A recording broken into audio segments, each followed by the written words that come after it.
Okay, so the second key asset in this series is going to be bonds, or also known as fixed income.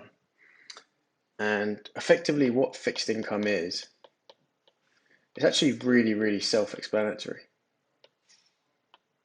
But what fixed income is it's guaranteeing yourself a fixed return on your investment. And it's the first way we spoke about raising more money for companies. So, what fixed income is, or bonds, aka bonds,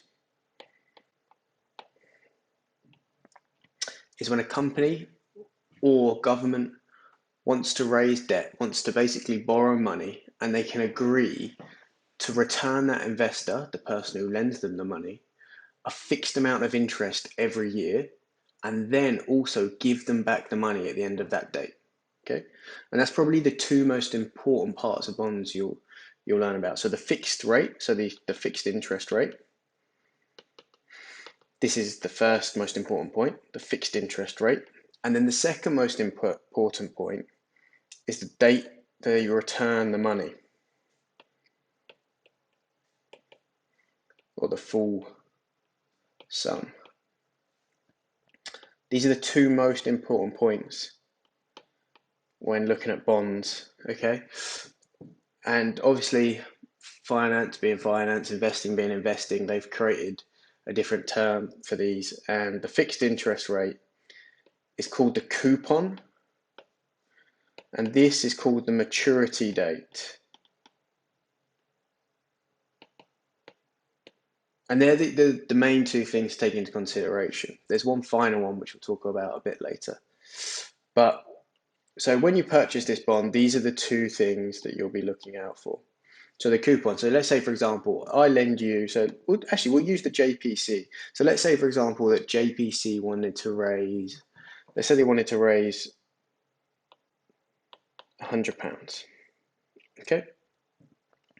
Instead of putting £100 worth of shares onto the market, instead, what we're going to do is we're going to go to an institution or an investor and offer them a bond, which is called the JPC Corp bond. Okay. And it's worth £100. The maturity date is the 1st of Feb 2031, and the coupon is 1.3%. Okay, so this is the JPC Corp bond. The maturity date is 1st of Feb 2031. So that means on February the 1st, 2031, I'm going to return the total amount, the total full £100 to that investor. And in the meantime, the coupon, which is the annual rate, the fixed rate that I'm going to promise them, is going to be 1.3%. So each year, on top of this £100, I'm going to be paying him £1.30. Obviously, these sums tend to be a lot larger, in the millions, and so the coupon can actually be worthwhile. But these are the two most important points to take into consideration. The coupon also can be more regular. So the coupon payments could be quarterly, they could be biannually, they could be, yeah. So that can also change.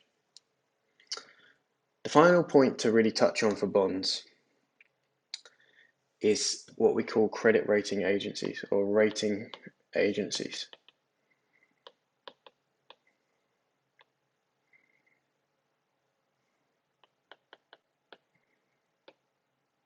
Okay, so when you purchase a bond, obviously you're assuming that that person is going to pay you back that money in 10 years.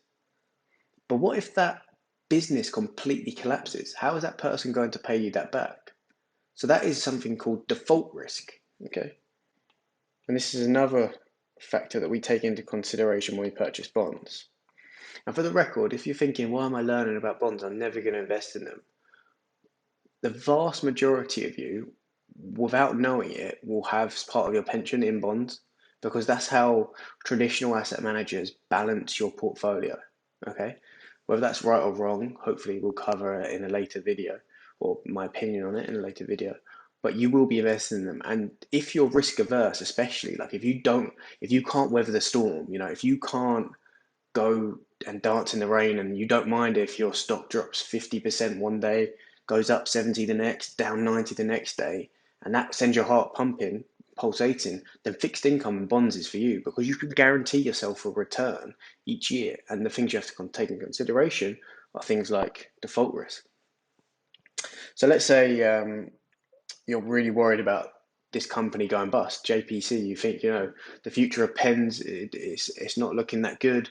People are moving towards tablets and stylus pens and iPads and all those kinds of things. So you're really worried that they might not even exist and get your money back. So what you might do is you might look at a rating agency. Now the two biggest ones are called Standard and Poor's, Moody's. There's another one called Fitch. So the three biggest. And effectively, what they'll do is they'll give a rating to that corporate bond. Okay, and the highest is a AAA rating, and they go all the way down to what's called a junk bond, okay, which means the likelihood is slim. So obviously the return or the coupon. So sorry, let's stick to this. So default risk, we get ratings, and the three companies, Standard and Poor's, Fitch's, and Moody's. Okay, so these are the three agencies, and they give the ratings to the corporate bonds. These range from AAA to junk. AAA, obviously being a lot safer, you'll tend to notice that the coupon is lower. So it might be like 0.8%. Whereas for a junk bond, because it's risky, you reward the investor. So the investor has a coupon of maybe something as high as 8.5%. The default risk, so the risk of not receiving your payment at the end, the balloon payment or the maturity payment, is low. And for here, the default risk is high. So this is bonds in a nutshell. You can use them if you're risk averse. You can also use them to balance or hedge risk in a highly weighted equity portfolio.